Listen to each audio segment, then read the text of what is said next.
Et quand la tristesse arrive, je sais tu es là, toujours près de moi. Bon lundi matin, j'espère que vous avez passé une très belle fin de semaine. Moi, j'ai passé une belle fin de semaine. On prend le temps aujourd'hui de méditer sur la parole de Dieu, mais juste avant, comme on le fait tous les lundis, on va rejoindre M. Eddie Savoie.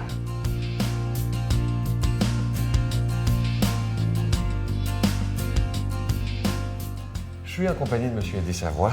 Bonjour à vous. Bonjour, M. Sylvain. Aujourd'hui, j'aimerais qu'on parle de votre amour des aînés. D'où ça vous vient? Parce que lorsque je vous vois dans les résidences du Soleil, bon, je vois que tout le monde vous salue et vous aime, et je sens que vous les aimez aussi. Bien, voyez-vous, pour moi, l'amour des aînés, j'ai eu mon grand-père qui a vécu jusqu'à 97 ans, qui était quand même quelqu'un d'un peu hors du commun, avec un vécu, puis des histoires qu'il pouvait nous raconter à pu finir. Je vous parle quand j'étais un peu plus jeune. Moi, j'étais à Montréal. Quand je descendais à Nouveau-Brunswick, je manquais jamais l'occasion d'aller voir ma grand-mère et mon grand-père. Puis ensuite de ça, dans mon travail, quand j'ai commencé quand même en affaires, c'est toujours des gens qui étaient assez avancés en âge, qui faisaient faire des petites réparations, qui me confiaient d'autres choses. Puis on s'attache quand même à ces gens-là.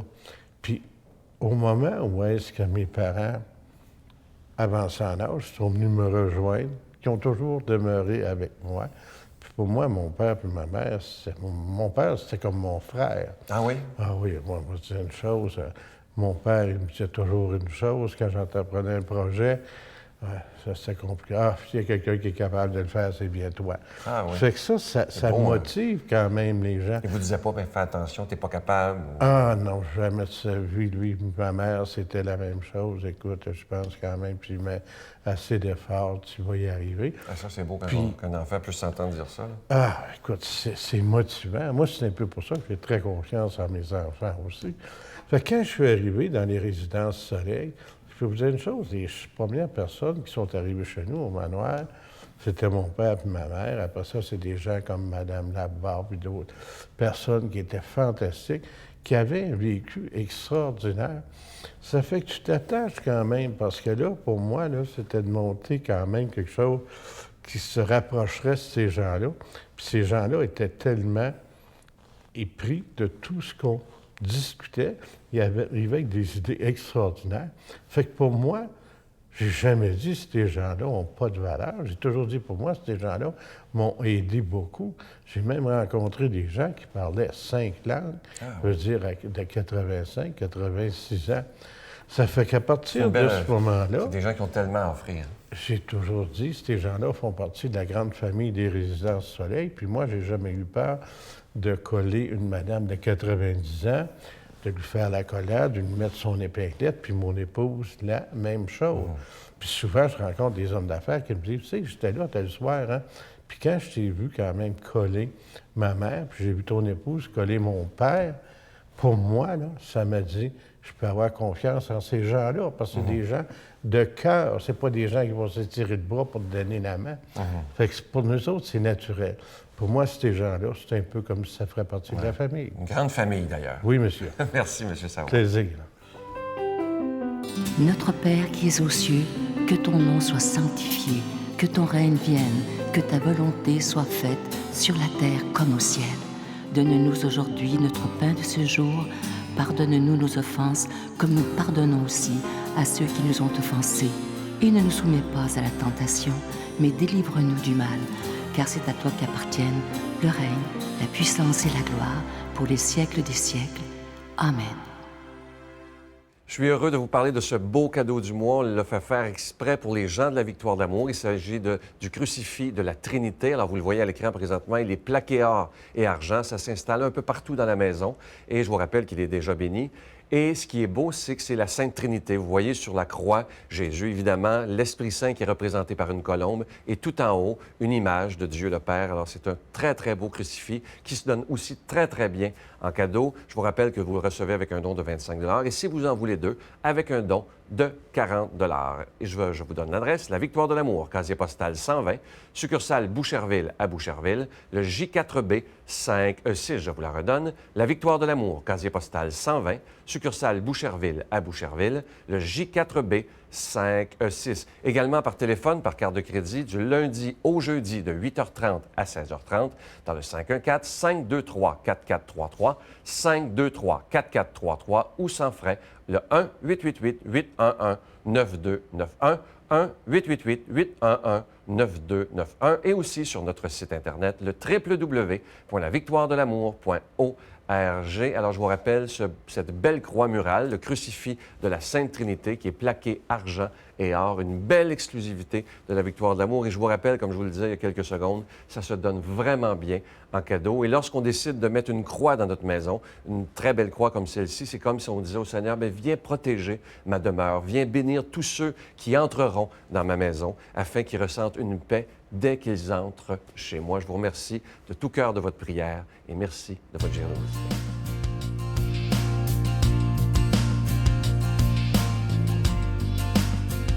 Mon Dieu, donnez-moi la sérénité d'accepter les choses que je ne peux changer, le courage de changer les choses que je peux et la sagesse d'en connaître la différence. Amen. Aujourd'hui, on s'en va rejoindre quelqu'un qu'on apprécie tous beaucoup. C'est un homme d'un grand calme, qui est capable de tout écouter parce que, comme je vous disais dernièrement, il a été aumônier de prison pendant 38 ans, pour vous imaginer, 38 ans derrière les murs, à écouter des gens qui souffrent. Et on le rejoint aujourd'hui. C'est quelqu'un que j'apprécie énormément, le Père Jean.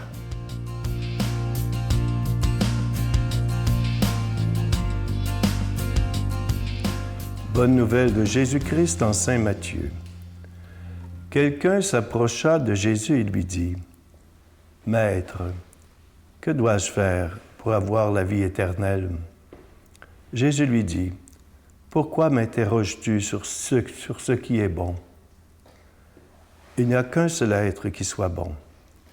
Si tu veux entrer dans la vie, observe les commandements. » Lesquels? Jésus reprit, « Tu ne commettras pas de meurtre, tu ne commettras pas d'adultère, tu ne commettras pas de vol, tu ne porteras pas de faux témoignages.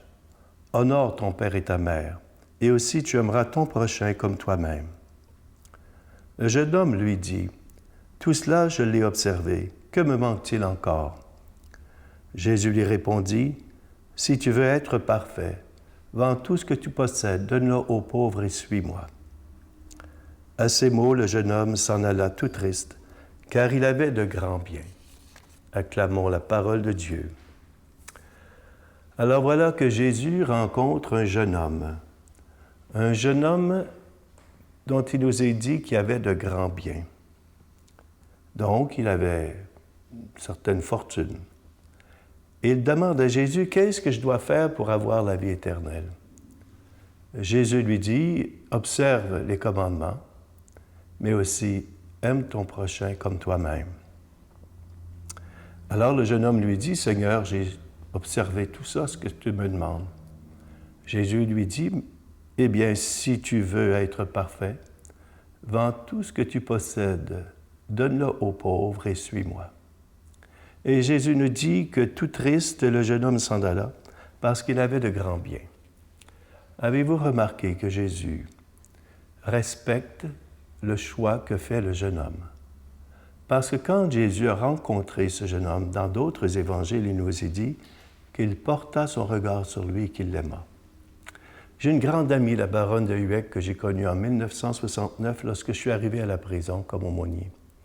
Cette femme qui était russe, qui était de Saint-Pétersbourg, qui a été condamnée à mort en 1917 et qui, arrivant aux États-Unis après avoir été libérée par l'armée blanche en Russie, vivait à Harlem. C'était la seule blanche qui vivait à Harlem dans les années 40. Et puisqu'elle parlait plusieurs langues, elle s'est mise à donner des conférences, puis elle est devenue millionnaire.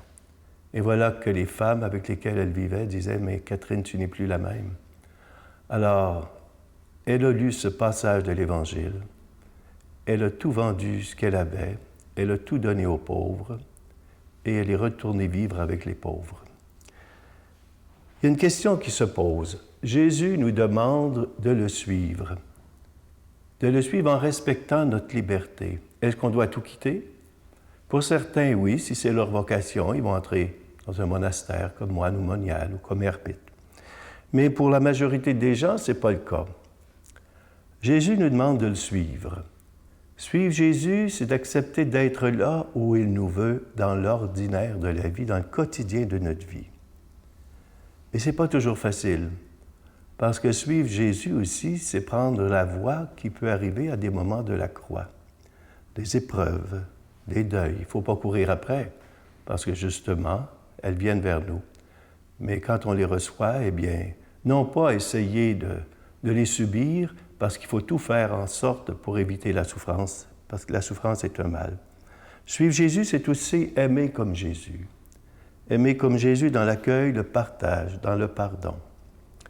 Aimer comme Jésus, c'est aussi, et voilà une réalité qui n'est pas évidente pour nous, les disciples du Christ, c'est d'accepter d'aimer ses amis, et c'est d'accepter aussi d'aimer jusqu'à ses ennemis.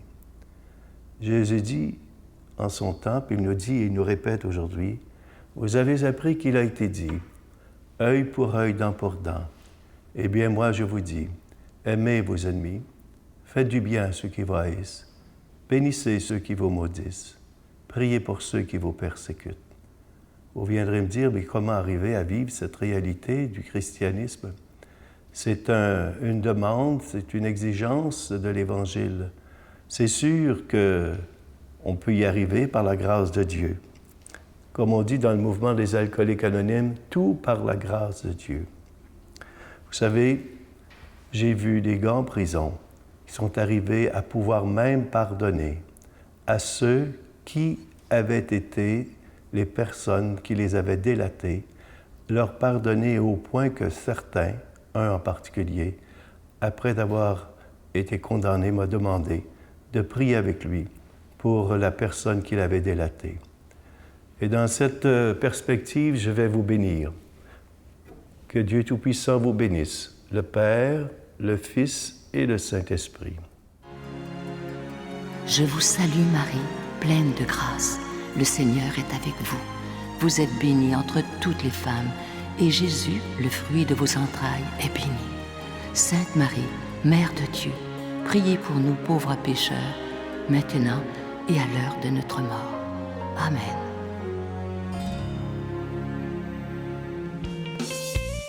Des vacances ressourcement sur des airs de musique country. Pour la 19e année consécutive, la Victoire de l'Amour vous invite à son ressourcement annuel à la Riviera Maya au Mexique, à l'hôtel Ocean Turquesa, du 17 janvier au 2 février 2014, en compagnie de Sœur Angèle, l'abbé Raymond Gravel, Sylvain Charon et en spectacle chanteur country Irvin Blais. Informations et réservations, voyage intermission au 514-288-6077 ou sans frais 1-800-465-3255. Bonjour, ici Irvin Blais. Je tiens à vous inviter à venir passer avec nous à Riviera Maya au Mexique 2 semaines de rêve pour s'amuser, être heureux, puis je vous y attends. Je veux que vous soyez avec nous autres.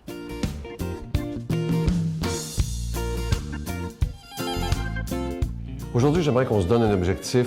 Tous les gens qui écoutent la Victoire de l'amour, c'est peut-être de téléphoner à quelqu'un aujourd'hui que ça fait longtemps à qui on n'a pas parlé, quelqu'un qu'on a peut-être laissé de côté, et juste lui dire simplement, bien, je pense à toi, j'ai le goût de parler avec toi. C'est souvent des personnes qui sont très seules et qui, parfois, juste un téléphone dans une journée peut tout changer cette journée-là en bonne humeur au lieu que ce soit une journée triste. Alors, c'est de notre responsabilité de faire du bien aujourd'hui autour de nous. Bye! Quand quelqu'un me disait « Ah, ta femme est morte à 56 ans, c'est pas chanceux, Richard, c'est un malheur. » J'ai jamais vu ça comme un malheur. Il n'y a rien de plus beau que j'ai vécu que ces instants-là, les derniers 6 mois avec ma femme. Puis, c'était une bénédiction. La Victoire de l'amour remercie de tout cœur les Résidences Soleil de leur accueil si chaleureux.